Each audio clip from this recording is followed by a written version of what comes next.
more merciful, because He even blessing us with things that we even asked for.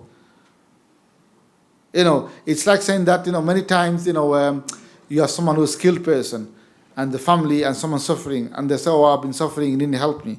And the person goes, well, never asked for help. How would I meant to know that you need help? That's the normal human interaction. But Allah being the Lord of merciful, and that Allah Wadud, He loves us, without us asking, He's created us, gave us all this blessing, and the guidance as well. So that we never, in Day of Judgment, question Allah subhanahu wa ta'ala, Allah, you never guided me. I didn't know where to go.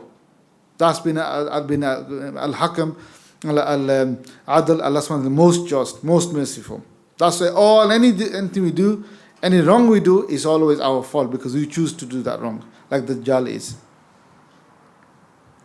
Then obviously there's a period of time we'll be spending, of a life of 60 years old. His real life will be living is only 6. Look, you spend 2 years in bathroom. For some people it's more maybe. They spend time grooming and doing all sorts, mashallah. Anxiety issues. Imagine if you collect all your issues and anxiety, you spend nights, days. It could be 1 year, 2 years of the life we wasted in that. So real life is not really life really. It's only 6 years of the life that you actually enjoy. Moments here and there. Then obviously the barzakh, which is the grave world, it'll be like a pit of a connection to the Jannah in the barzakh, in the grave, or pit of hellfire, which we're connected to as well, depending on how we end, whether we die with iman and with good deeds, amal salihah. Then Day of Judgment, as you know, it'll be 50,000 years long. Every other page you turn over the Quran, it reminds you of Yawm al-Qiyamah. That's how grave it is. And everyone, and just put a charger on this, please. Everyone will be saying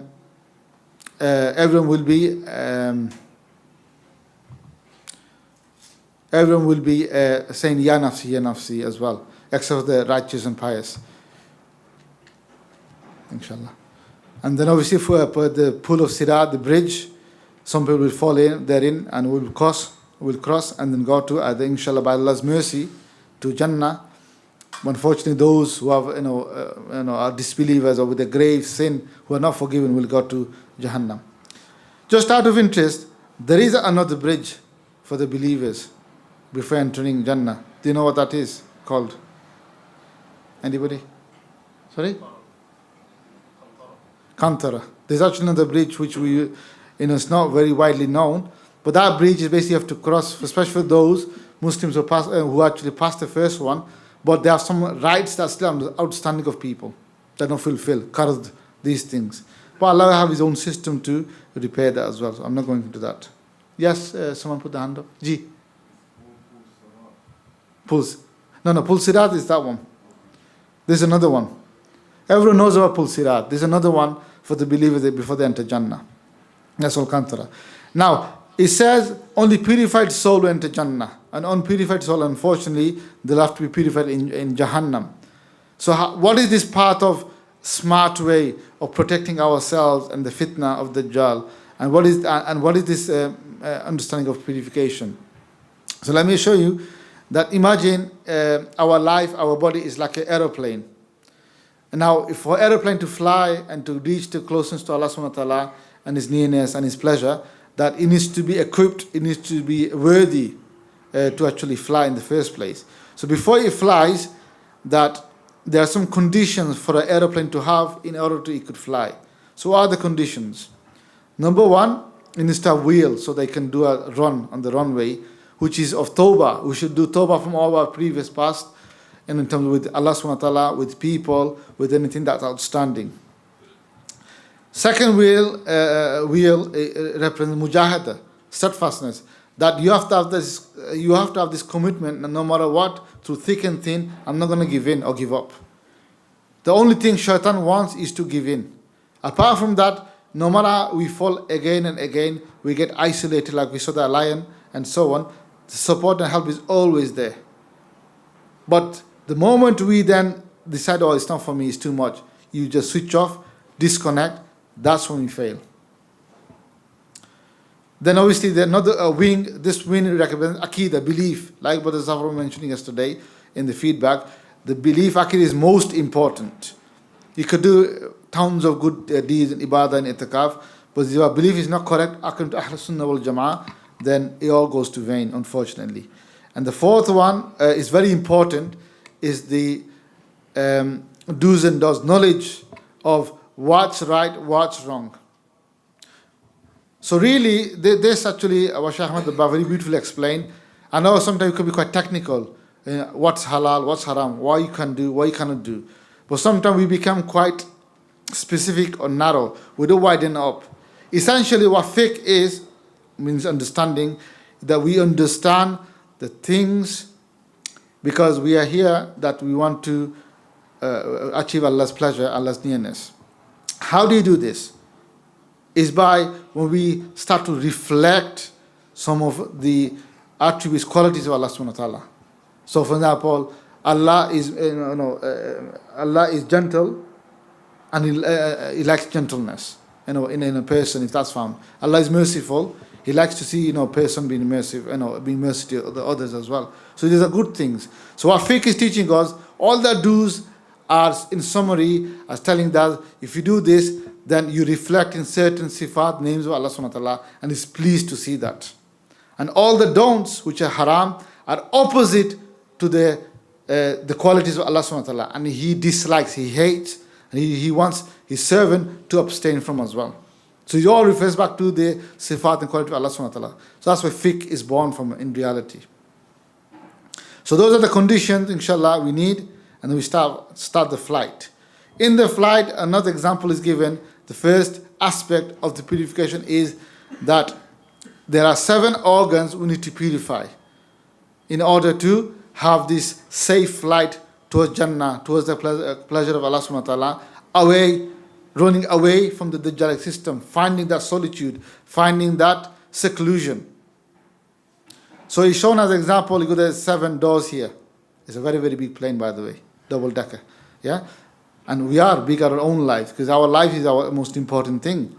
So these are the windows and doors. And imagine if these are open, will that aeroplane fly or not? Or will have a plane crash, right? So what does that mean? It's showing that, look, these are your tongue, your eyes, your ears, your feet, your hands, your stomach, the private area. Either you will use it well or you misuse it. And what Ustadh Shubira mentioned, this is the problem. At that stage, in the body level, we are misusing it again and again and again. And hence, we end up in a very bad situation and destroy our life, destroy our reputation, and so on. It's because we cannot control these things. And therefore, hence why we need. Because how would the Dajjal have a control over you? It's through these. He'll convince you. He'll make you do things. If you are smart now, concept of smart, prophetic way of saving yourself, like Imam Qais mentioned that, we need to then tackle these things specifically. And obviously outside, you got like winds of desire, and the devils are always roaming around. Outside storms, rain, so much snow, sleet, so many things. But you can still be quite safe and still fly through, inshallah. So what does that mean about the 7 organs of the body purification? Imagine the heart. Like one brother was saying about, can I skip everything and focus on my heart? It's all to do with the heart. It's never about your organs. It's about the heart, how it gets corrupted as a result of. So for example, we have the 7 pipes. These are the organs. So I'll quickly skip. And what happens is, the heart is normally quite pure when someone accepts Islam or someone's a baby, because there's no the darkness going in. But when Ibn Adam commits a sin, a dark spot appears, let's to the eyes, or you swore at someone, it's come in. You hit someone with your hand, you ruin someone else's life, for example. So he comes into all the pipes, and imagine is all pipes open, access become darkened. The light of Iman is there, but it's covered in the darkness of sin. So therefore, naturally, what would you say, brother here? How would you then purify that? Yeah, no, I'm looking at you. Yeah. Yeah, doing good deeds, but how will doing good deeds clear this? What would you have to do? 2 things. Repentance, yes, but then what's the preventative action? What would you prevent and not actually having this darkness again? Because that's what we do. We need itikaf, we do tawbah, night light, al-qadr and so on. Allah forgives. But why does it become darkened again? There's a fundamental flaw. What's the flaw here? The?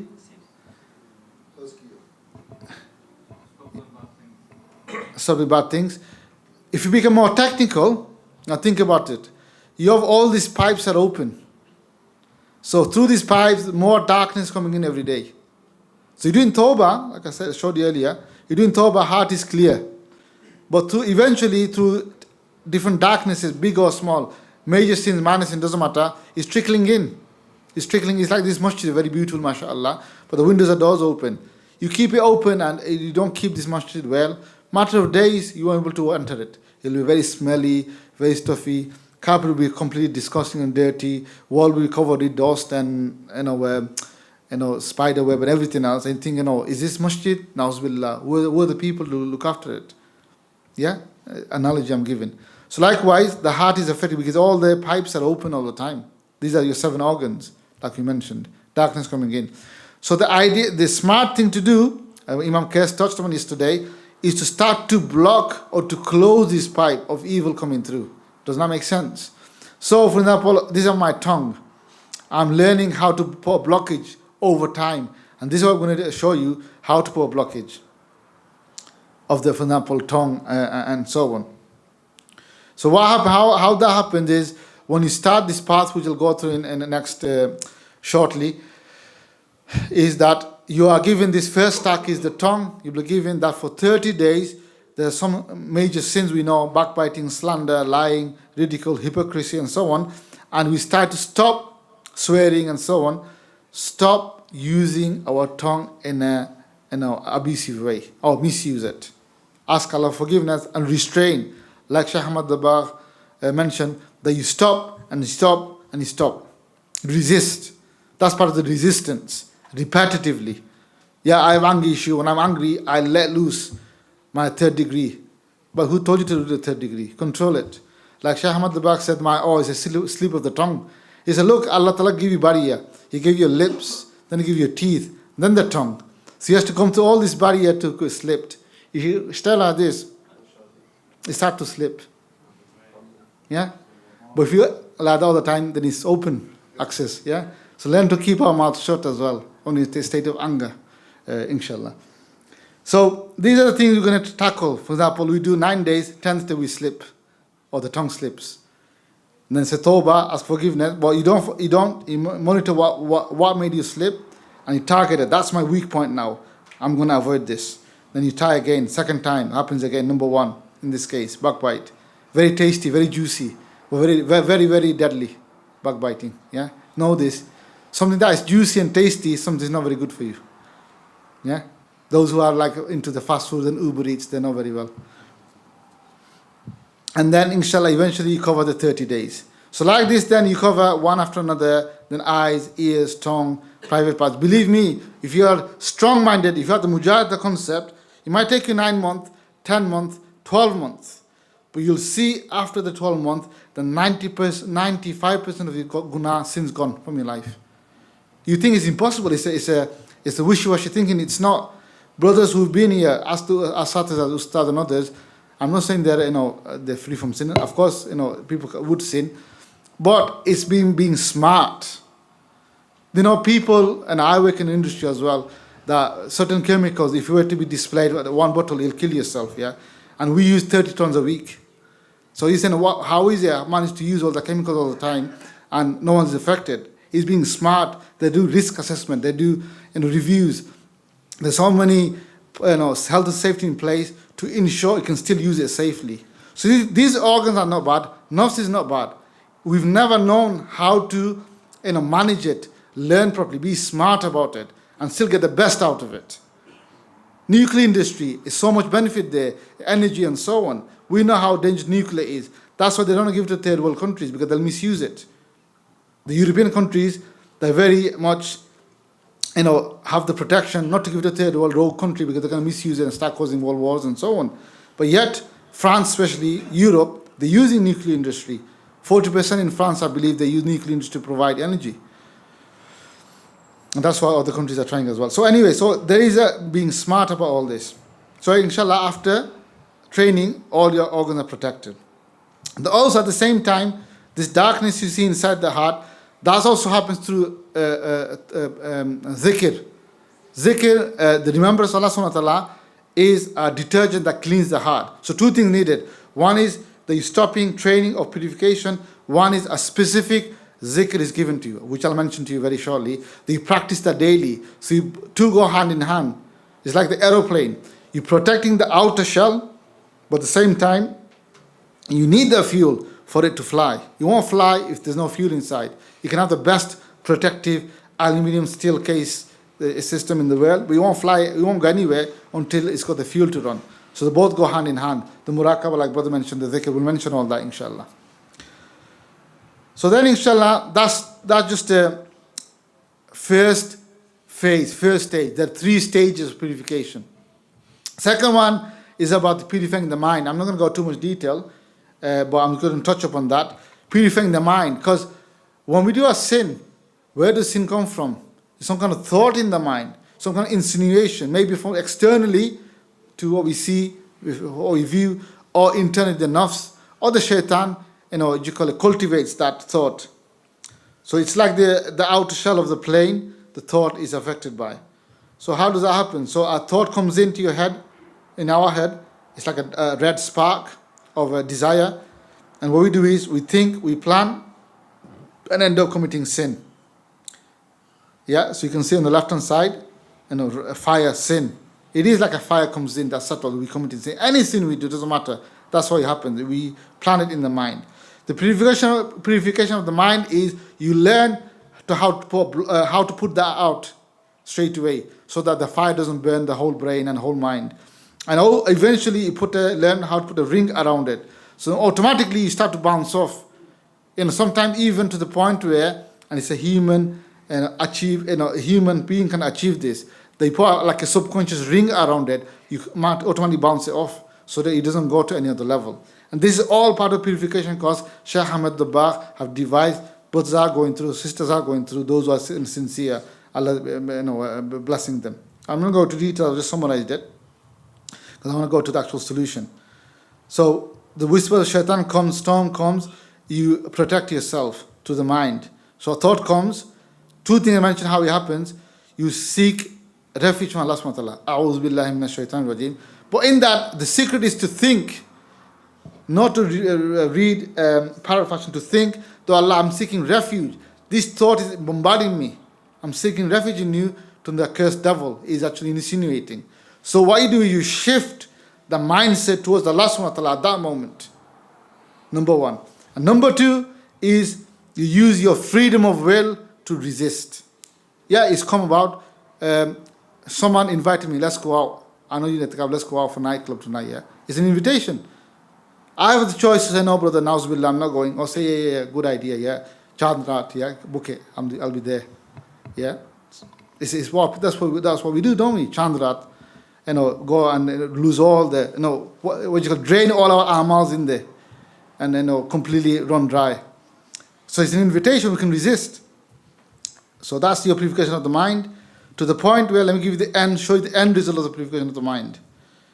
It becomes such that your mind is always thinking and reflecting upon Allah subhanahu wa ta'ala internally and Prophet Muhammad sallallahu alayhi wa sallam. Imagine that state of a person to the training of Shah Ahmed Dabbagh, you can reach that. These are all achievable, smart. There's no wishy-washy, smart. Now I'm not going to acronym of SMART. One of them is achievable, relatable, it's timely as well. Okay? So that's purification of the mind. Then the third, more inner now. Purification of the soul and the heart and the inner qualities, which Dajjal has the traits. Yes, like Brother Walid said, we want patience, servitude, shukr, sincerity, humbleness. But unfortunately, what the devils have, what Shaitan himself had, are those. He was outwardly pious. He worshipped every single piece of land that he knew in this earth. He lived for a long time. He fought against, if you know the story of Shaitan Azazil, he was in the side of good. He fought with fellow jinnat, anbiyas, prophets, pious, fought against the evil jinnats, to the point where Allah subhanahu wa ta'ala has rewarded him physically to go to Jannah as a reward. Imagine how much worship he did, how much of a soldier he was of Allah subhanahu wa ta'ala.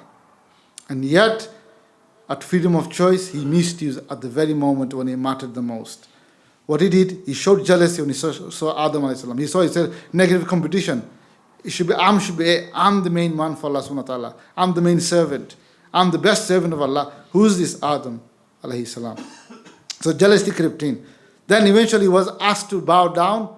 He showed his arrogance. No, why shall I bow down? I'm better. I'm made of fire. Allah gave him an option again. Why are you not bowing down? He makes excuses. He justifies himself. And that's his downfall. So these are the hidden qualities. I could be pious. I could be wearing, mashallah, beautiful sunnah clothing, giving speeches and presentations. But what's in my heart? Am I doing it so that I get praise? Am I so that because I get this fame and name? I like the I've got this desire of self-likeness. Who's going to know I have these qualities? Who's going to help him to purify? That's why need of a sheikh is important. That externally, internally, it comes in all angles. So purification of soul, it happens to the point where eventually so these are if you see that these are the evil houses, like fortresses. Slowly the good quality and the good action comes in, creeps into the purification, it starts to win over from this evil. To the point where you win over everything. And completely, the last one being arrogance and self-likeness and egoistic, all goes away and become very much beautiful character, akhlaq of Rasulullah, or Muhammadan character, akhlaq Muhammadi. So these are like humility, humbleness, servitude, love of akhir and so on comes in. So to the point we can completely purify the heart. And then evil start to enter, it automatically bounces off because he's been trained how to bounce off. Don't let him affect his inner. So now his mind is purified, his body is purified, his heart and soul is purified. He's really ready for that sunnah and part of enlightenment and really go to his destination. So the important thing is you're the pilot here, and the mashayikh, the sheikh is there to support you. And this cannot be stressed enough. As we saw the video, I'll play again, about the importance of how the presence and the nazar and the eye of sheikh is important in this. Or is at any of this stage mentioned you could fall in. Look what happened to Shaitan Azazil or Shaitan now.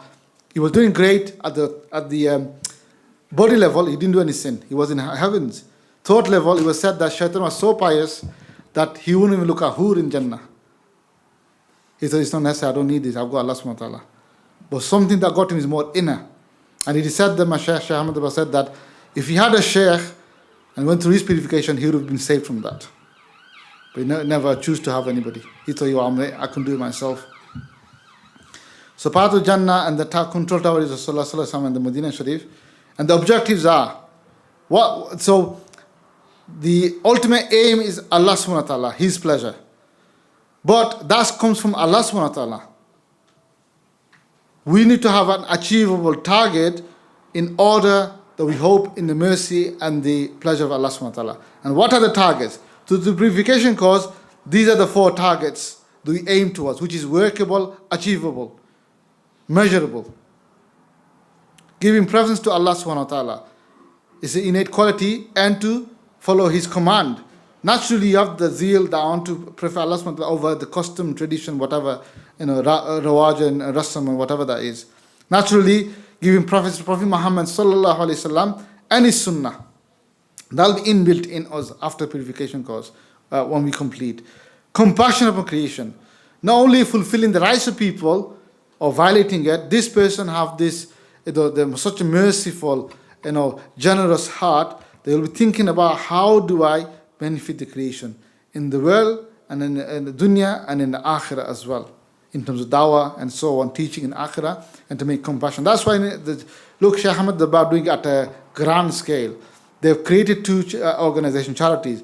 One is, for example, the Bach Welfare Trust, is working purely to serve people's need for food, shelter, clothing, disaster management, all over the world, medical needs and so on, maternity care, what they're working on. Other one, charity, is more focused on educational needs, tazkiyah, purification, equipping people in themselves, empowering themselves, Muhammadi House of Wisdom. I'll just give you an example, compassion for creation. You become completely in a person to benefit the rest because of the love of Allah subhanahu wa ta'ala, the love of the ummah. And the fourth one is more innate. 24 hours of your day, whether in a masjid, giving a speech, whether at home, whether you're on your own with your phone and you say, I've got all access now, whether in the marketplace, this innate quality, this presence will be that Allah is with me, Allah is seeing me, Allah is hearing me. This presence, this huzur ma'allah, you'll be there all the time. Yes, in prayer, in masjid, you'll be stronger, naturally, because you're focused. When you have that seclusion, 1 hour time, like Imam Qais said, a day, you'll be stronger, but that will have a reflection throughout the day, like a reflection of that, inshallah, that good quality will be reflected throughout the day as well. So that it helps us to stay focused, stay secluded within ourselves throughout the day as well, and don't get dragged into the Dajjalic way, his system, his thinking, the shaitanic system and his way as well. So those are 4 qualities. And then that gets to the mercy of Allah subhanahu wa ta'ala. Now this diagram now, can I just draw your attention now? This is we normally refer to as mountain diagram. Now, it's like a mini challenge as well, that all the teaching of the Anbiya, all the summary of the teaching of Quran and Sunnah, what Rasulullah sallallahu alayhi wa sallam have taught, Shaykh Ahmad Basir is all summarized in this diagram at a glance. Obviously, he did the details, of course. He covers everything covered there. That's how magnanimous that diagram is. This is a mazhar where the Quranic teachings and Sunnah will fit in there. That's how powerful it is. And this is the wisdom of the Mashayikh, that they simplify greatest of teaching into most easiest way for us to understand. I've been to many places, mashallah, they praise the Shaykh who's here from a foreign land and very much, mashallah, pious, and he taught hundreds of ulama. And they go on such a praise, they say, he's so knowledgeable and he speaks, even the ulama don't understand. And I'm thinking, what am I going to do in sitting there? If the ulama is not understanding, what am I going to sit there and listen to? You feel dejected, oh my world, I just listen to the speech and barakah and so on. But there's one physicist, Richard Feynman, in the 50s. Bill Gates said that he's the best teacher I never had. And he said a concept that no matter how big physicist you are, he actually won a Nobel Prize for it as well. He said, whatever I do at the PhD, at the highest level, I should be able to explain that to a 5-year-old and he would understand. That means I'm a good teacher. It is said that you had a chauffeur driver, he learned it so well that sometimes he would go and give lecture, exactly mimicking, Richard Feynman. And people think he's also a professor. Until the point comes, they ask questions, he couldn't answer the questions. He goes, I only learned it from me, I don't know the answers to any of it. But the concept, they said that any subject, he said, this professor, this physicist, he said that he would randomly walk into any of the departments, any of the faculties, he had no idea of, and he tried to learn it. And he used to challenge himself like that. And then once he learned it, he thinks he understood, he'd come home and explain to his 10-year-old. And if he struggled, he goes, I've not learned it yet. Because he doesn't understand the concept. And this is the modern, I'm talking about example. This is the awliya. They make the matter so complicated, so complex, and like I said, lost in word. Truth and falsehood is all covered, but make it such a bite-sized way that any person of the street who has the capacity to think and understand can understand. So look at that diagram, this mountain diagram. That we remind about death, barzakh, day of judgment, hell and paradise. We hear about the stories.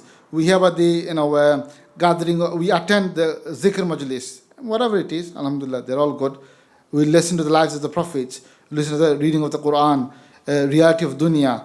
We get the rude awakening lessons. People have let me down. People have hurt me, and so on. They're all life lessons. Or even we just company. We stay with someone, but don't take seriously. Don't take the lessons. They're all does what? Quest for truth. That gives you the energy to change. They themselves don't change ourselves. People get confused. Oh, I'm doing these things. I'm okay. No. These things gives you energy to make that change in your life. Once you have the energy, you start climbing. Like I mentioned, the conditions. Now I want to correct my belief. I want to have knowledge. Not to become mufti or a maulana. It's not necessary. It's good to have. But by and large, for the public at large, the necessary knowledge is important. Faraid knowledge is important to learn. And it's for us to learn. Wajib knowledge is wajib to learn. The sunnah knowledge is sunnah to learn as well. And the don'ts are important because you're reflecting or avoiding the qualities against Allah subhanahu wa ta'ala. Then, like I said, striving, i.e. not to give up, and tawbah. Then this helps us to go on the path of purification, this bridge, like I said, body, mind, heart, enlightenment of the soul. Then this will take us to what? This second mountain, which is the objective. Here we'll have the four things. Is it Usman? Yeah. What are the four objectives that you know you've purified your gone through purification course? I mentioned four. Do you remember? So, yeah. Zain, sorry. So, yeah. These are the conditions. I'll make it easy for you. It's an open book exam, yeah? So look at the slides. By any chance, is one of them the presence of Allah, the creation, Yeah. the Prophet, and Okay. I think you need to come close to read properly. I think maybe you need glasses, right? Is that correct? Do you need glasses? Yeah, okay, yeah. So that's why you can't see it properly. It says giving preference to is quite small. You give preference. It's an innate quality you will have. Naturally, your attention, your love towards Allah subhanahu wa ta'ala, His command is at the highest level in your mind. You don't think about anything else. That's more important to fulfill now. It's the quality you'll bring in. Number two. Inayat, what's number two? Yeah, everything's purification. Yeah, no, I'm talking about objectives.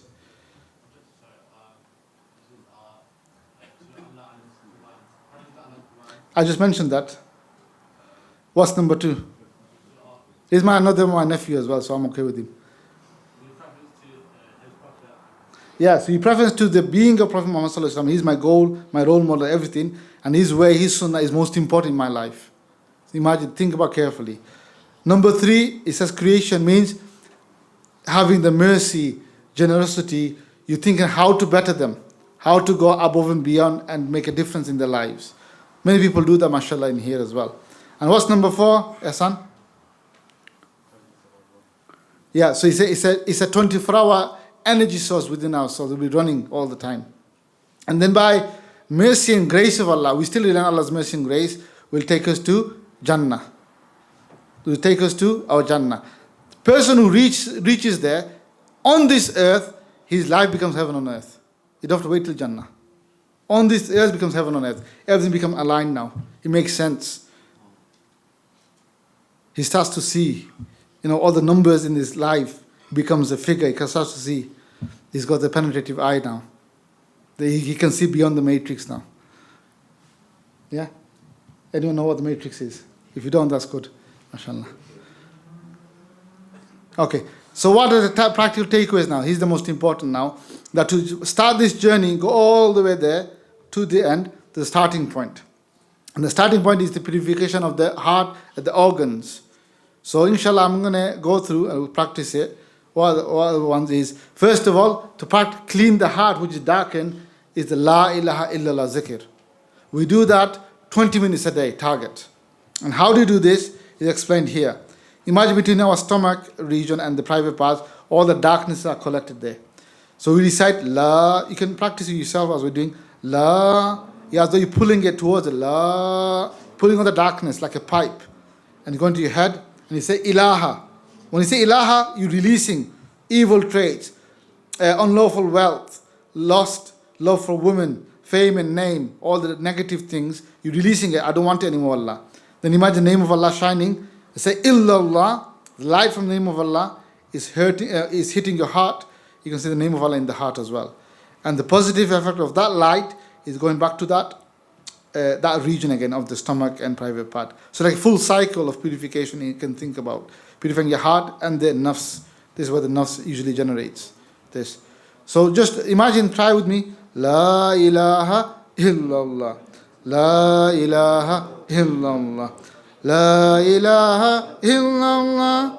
La ilaha illallah. La ilaha illallah. La ilaha illallah. La ilaha illallah. La ilaha illallah. La ilaha illallah. La ilaha illallah. La ilaha illallah. La ilaha illallah. La ilaha illallah. La ilaha illallah. La ilaha illallah. Muhammadur Rasulullah. So like this, it's not about how many repetitions you do, it's about quality and the focus. If the thought drifts here and there, which would do, I'm telling you now, your thoughts will drift. If it doesn't, let me know, I'll be surprised. I'm telling you now, the task is, thought will go from your shop to your house. So what burger you want to give? Is it a smash burger? Is it going to be chicken fried today? And I'm really hungry. Or is it going to be that brother annoyed me? Why did he swear at me? I'm going to lash out and rip him apart. And he said, oh, astaghfirullah, I'm doing zikr here. Why am I thinking about these things? It's going to happen. Oh, I've got exam tomorrow. Oh man, I've got to see my friend. I have to. So I'm going to give me £5,000 back to today's deadline. What excuse can I come? Can I run away somewhere? Can I delete his number? It'll go through the mind. Then you bring about, no, Allah's with me. Allah seeing me. Allah seeing me. I'm remembering Him. Purify my heart. That's for 20 minutes. How long? 20 minutes. Ji, Brian. After you do the la ilaha illallah, the light comes and hits the heart. Yeah. Of Allah subhanahu wa ta'ala. I can see there's some light coming towards the nafs again. Yeah. Does it Yeah. go forward again? So I've not gone the light to the nafs yet. does light come from the heart and then Yeah, it's because the light comes from the name of Allah subhanahu wa ta'ala to the heart and is diffusing to the nafs. Meaning there is a cycle, purification cycle, think about it. like a round circle? Yeah. Okay. MashaAllah, you found out today after many years. Better late than never. Second one is the Murakaba, the meditation which you did first night when Haji Gulfam Saab explained. Okay, that's a good way to ask people. Who's behind us now? It's fine. He's one of our brothers. Brother, is it Faryad? Or Faryad's brother? Yeah. Faryad's here. No, I'm talking to Faryad's brother there. Hafiz Saab. What is Murakaba, a meditation? What do you remember? What do you mean? You're asking me what you mean. Good, mashallah. I wanted to hear that as well. Murakaba meditation is that you connect to Allah subhanahu wa ta'ala. That you disengage from everything else. That's the seclusion part, what Imam Qais talked about. You disengage from everything else and you focus on Allah subhanahu wa ta'ala, the concentration of thought. So how do you do this? Is the name of Allah shining above. Light is coming down, entering the head, name of Allah in the head. The light is flowing down, going in the heart. So you're aligned now. Your heart, your body saying internally, Allah, Allah, Allah. In fact, the whole universe is. And then you do think about sins, major sins. Only I and Allah knows. And ask Allah, beg Allah to forgive them. Maybe of the past, maybe of the recent, doesn't matter. Up to 7. Don't get caught up by, oh brother, I can only do 6. What should I do with the 7th one? I said it's about concept, not about numbers. Because don't get lost in numbers as well. Think about the concept. Then you thank Allah subhanahu wa ta'ala, 7 blessings or whatever blessing you think. Then you ask for 7 needs you have. The greatest need is, what's your greatest need? Sorry brother, what's your name? Hamid. What's your greatest need? There's no right or wrong answer. For some people, I'm not saying you, some people marriage. Money. Good. Anybody else? By Shahid? A very wise person now. Presence of Allah subhanahu MashaAllah. This is life experience. Teaches you this. Life experience teaches you this, that nothing is worth it. Allah subhanahu wa ta'ala is the most important. Yeah? It's a journey, isn't it? Anybody else? What's your need? Smash burger at this time. I never had it, by the way. I don't know what smash burger is. Allah's pleasure. MashaAllah. Good. Brother Imran? Okay. So the greatest need should be, by default, if you think about it, is Allah subhanahu wa ta'ala. I need you in my life, Allah. Because everything else He can solve. And then others, illnesses, financial difficulties, your anxiety, your suffering in life. You can't speak up because no one understands you. Or you can't even express it. Allah can understand. Mention your problems as well, what problems you're going through. Seek guidance. We make 101 choices in life. Daily, so many choices we're making, so many decisions we're making. Make it that is actually the right choice. And then finally, what we do is,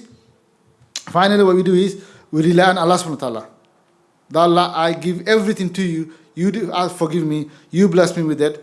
Don't worry, I just rely on you. My heart is free now. I'm liberated. We also do this healing and ruqya and people who go for healing, it's a separate thing. And essentially, when people go through some of that cycle and say, rely on Allah subhanahu wa ta'ala, they feel the upliftment. They might be anxious, they might be suffering anxiety, depression, and so on. They see that when they actually really go through this, inshallah. Here's the name of Allah, you focus on it. Now, heart, like I said, we focus on the tongue. Look how many sins to do with the tongue. But I mentioned about lying, backbiting, swearing, ridicule, talking behind someone's back, slander. Focus on the major ones that we all know.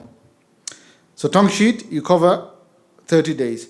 And you'll be assigned a mentor, or if you've seen any ustad, if you're happy to go and approach him, he can be your mentor. This is mentor-led. Like all the asatiz ustad, they've learned directly to the hands of Shaykh Ahmad Dabbagh. It's not that just a theory, you go where you do it. Yes, you do it, we do it ourselves, but the two things required is to practice this, and secondly is ittala, is to update your mentor.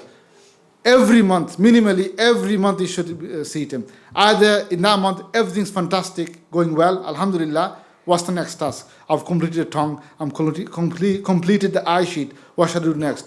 Or a month later goes, brother, ustaz, it's all zero, it's going the reverse. All crosses all the time, and I've been swearing more after that. I realized I'm becoming more angry. Speak advice, he'll give you a solution, inshallah, by Allah's mercy. He'll give you a plan of action what to do. By the way, shall I tell you another easy task? In this sheet, if you put in a tick, you're doing well. If you put in a cross, you're doing well. Does that surprise you? Who's surprised by that? Abbas? The only failure is when you stop, give up. There's no other failure if you're going cross down the side, attempt side. Meaning that Allah's wanting to see you put effort.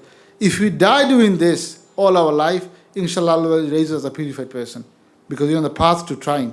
It's like a person, asked our the ulama here, that someone who sets out to go to Umrah or Hajj, and he dies 100 meters after he left his house, then inshallah he will be raised as a Haji Bamukbul. His Hajj is accepted Haji as well in Day of Judgment, which is not guaranteed for persons who's done Hajj, by its nature, straight away. Which Allah will accept. We have a good opinion, inshallah. So you do the, for example, tongue sheet. The second one we do is a prayer. If we are struggling to pray, then your aim is to pray.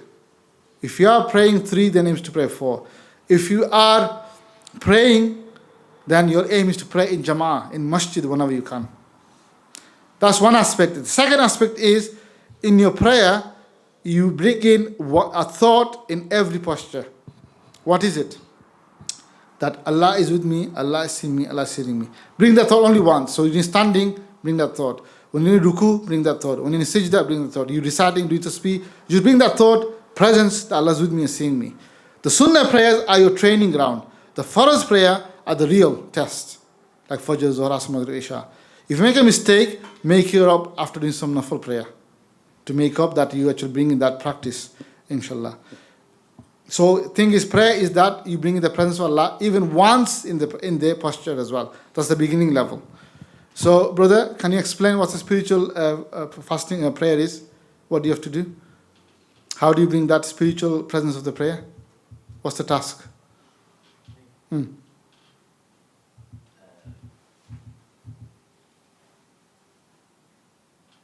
Brother Atik? Okay, that's fine. Just stand up here for me. Just please, can you stand? Is that okay? Yeah. So, yeah, please. So imagine just 10 sideways so they can see you. Just say Allahu Akbar and hold, like you would do in namaz. And obviously not playing namaz, yeah? Make sure, don't make intention, yeah? Okay. Okay. Okay? Because I'm not your ilah, you know that. I'm not Dajjal. Right, he said Allahu Akbar, it is in Surah Fatiha. In there, he thinks Allah is with me, Allah is seeing me, Allah is hearing me. That's the practice I'm talking about. Imagine pretending he goes to ruku. Pretend you're going to ruku. You're not going to ruku, but you're going to ruku, yeah? Yeah. So fiqh-wise, it's not yet because you have to touch it. So he's making sure he's not doing ruku in front of me, yeah? Okay, so he's in ruku. He's doing Subhan Rabbil Azim, Subhan Rabbil Azim, Subhan Rabbil Azim. What should he be doing now in the mind?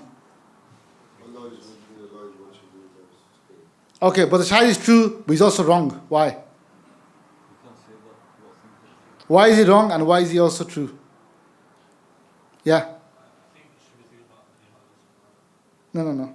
It is name of Allah subhanahu wa ta'ala.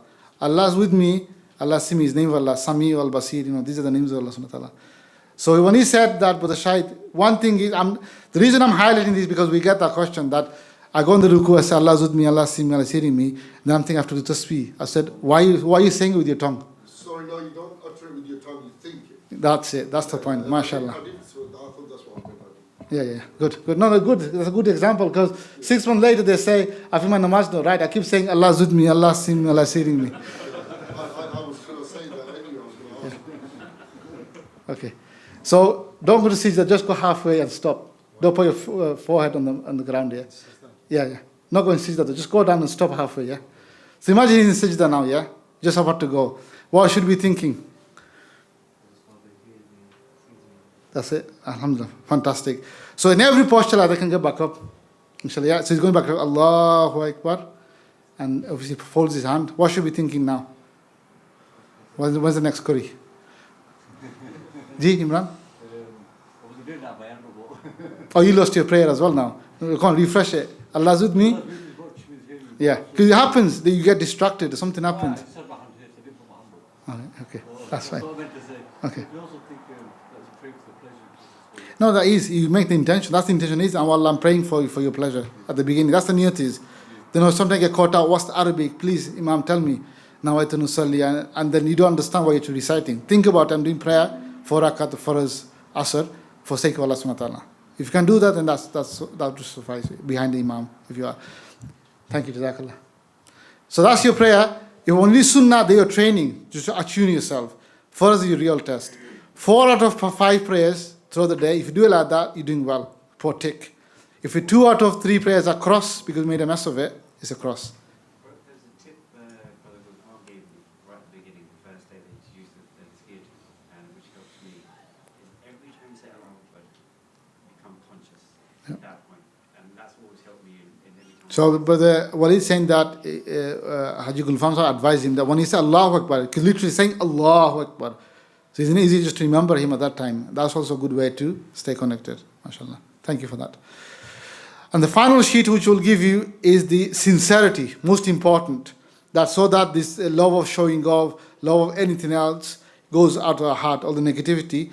And we do it, that any ibadah we do, prayer, salah, dhikr, reciting the Quran, helping people, charity. I want to create institutions. We should do it for Allah subhanahu wa ta'ala, for His pleasure and to gain reward. So you do that, check yourself every day. Have I done my ibadat, my action, good action for Him, or to show off? Or I did it for my Layla. Everyone looks at who's Layla? Who's Layla? But you know, you have experience. No, but you have experience, but you know about the experience. Girlfriend. No, I'm not, in no way I'm saying but Shahid has a girlfriend, yeah? But he's got life experience. That's what I'm talking about, isn't it? I've been married 29 years. So. He's been married 29, he's happy. If you're listening, please don't accuse him or get upset. But he's got life experience, that's what I meant. His wife's on the phone. So, the sincerity is very important. So, you check our intention at the beginning, in the course of it, and at the end. And if it's going well, carry on, inshallah. Then from the day one, your prayer, your actions, your following the path to Allah subhanahu wa ta'ala is intact. You're doing it for the right reasons, inshallah. And so you carry on. Usually we say for 90 days, but don't worry, the mentor will explain to you. Just begin that and we'll take it from there. So these are your 5 practices. So in summary of all 10 days, what you've learned is those 5. Easy, bite size. So that's the thing with the mashayikh, that they'll tell you so many things, but takeaway actions are very easy to do. Go away, practice it, and build your whole life based on this. So the 2 things necessary, inshallah. Hamid, are you ready, yeah? 2 things necessary is what? First thing is what did I say? In order to be successful in this. What is it? You have to complete the course to be successful? No. To sign a success are 2 only. What is it? Brother Hamid or Hamid? Which one is it? Hamid, okay. It's like we have a brother called Jabir. We don't know, is it Jabir or Jabbar? He doesn't know himself. So some of us call him Jabir, other half calls him Jabbar. Oh, yeah. So, Yeah, it's one of those things that we never find out sometimes our meaning of our names. Yeah, so what are the two things I did say? That it will help you to follow the path. Okay. G. Yeah. Two things I said exactly like our honorable elder said is to follow those 5 amals, to follow, try our best. Second one is to update, keep in touch with your mentor. And the presence of the mentor sheikh, being in the company, is so important. As the video shown yesterday, that even if you think I'm okay now, yeah, I've done the purification because I've mastered my organ, I don't do sins anymore, 90% gone away, I'm steadfast in my prayer, I do my zikr, I'm okay now. I don't have to go and be in the presence of the sheikh in his gatherings. Every Friday he does a public gathering. Every Monday is for people like yourselves, Murakaba. You've learned it now. It's special training Murakaba we do to further advance. And it's a must for all the seekers. But you might start to drift. Or if you live far away, then at least watch it online and make intention to come once a month. But you can't go into this false notion that I'm okay now, I'm quite strong, I've become aligned myself now. But maybe, I've got pressure from my family, from my wife, from my husband to earn certain living and to do up my house, and I can't afford anymore, so I have to now do 2 jobs, and that's derailing me. Or, for example, like, other things happening, societal pressure, all the aspect happening now. Life changes and they revolve. Sometimes your closest of your friends, closest of your family could be closest of your enemy. They're not meant to be enemy, but you become that because your life gets completely dispersed because of them. And so you completely find yourself dejected and completely lost, and you don't know what's going to happen to me. Sometimes being just in the presence of the sheikh is enough to remove some of these obstacles. So these 5 amals are a solution to the problems and obstacles that we face in our life. And to keep in touch with the sheikh, be just in the presence of the sheikh is sometimes enough. In the following the path, and especially also when you follow the spiritual path. That's why it's mentioned that when you do the latifa, transfer, find a teacher. Because it's more subtle spiritually. Maybe devils, other insinuations, the nafs can project certain things. It might give you certain understanding. That's why we don't interpret ourselves. We don't take meanings. We go to the sheikh or the mentors or the ustads who are assigned, who are trained. Ask them, please, decipher for us, what does it mean? Because I don't want to fall foul. Many people, spiritual people, who have fallen foul is an example I gave you, Ustadh Sajid. They used to be very spiritual people. Because they didn't have the proper guide, they ended up following spiritual people. They think he's spiritual, but he's a Hindu person.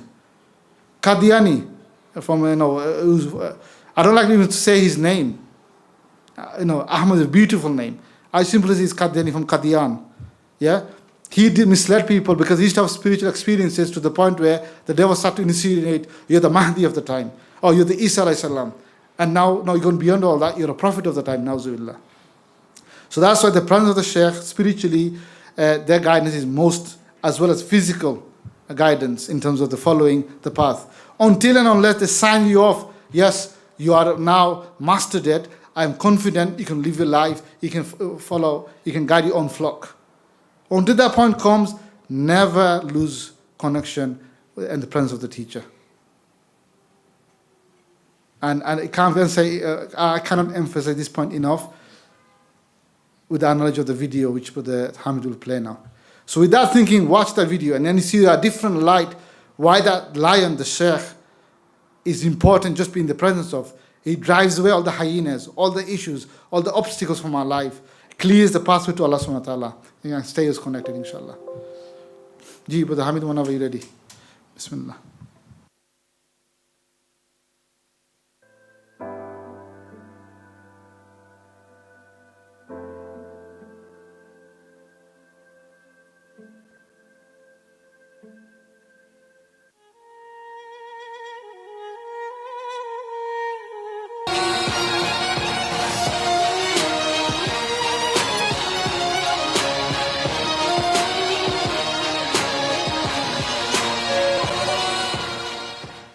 So inshallah, finally, we'll break for now. Inshallah, Ustadh Siraj Mahmood, inshallah, we're going to have the break and the spiritual prayer session and the practice.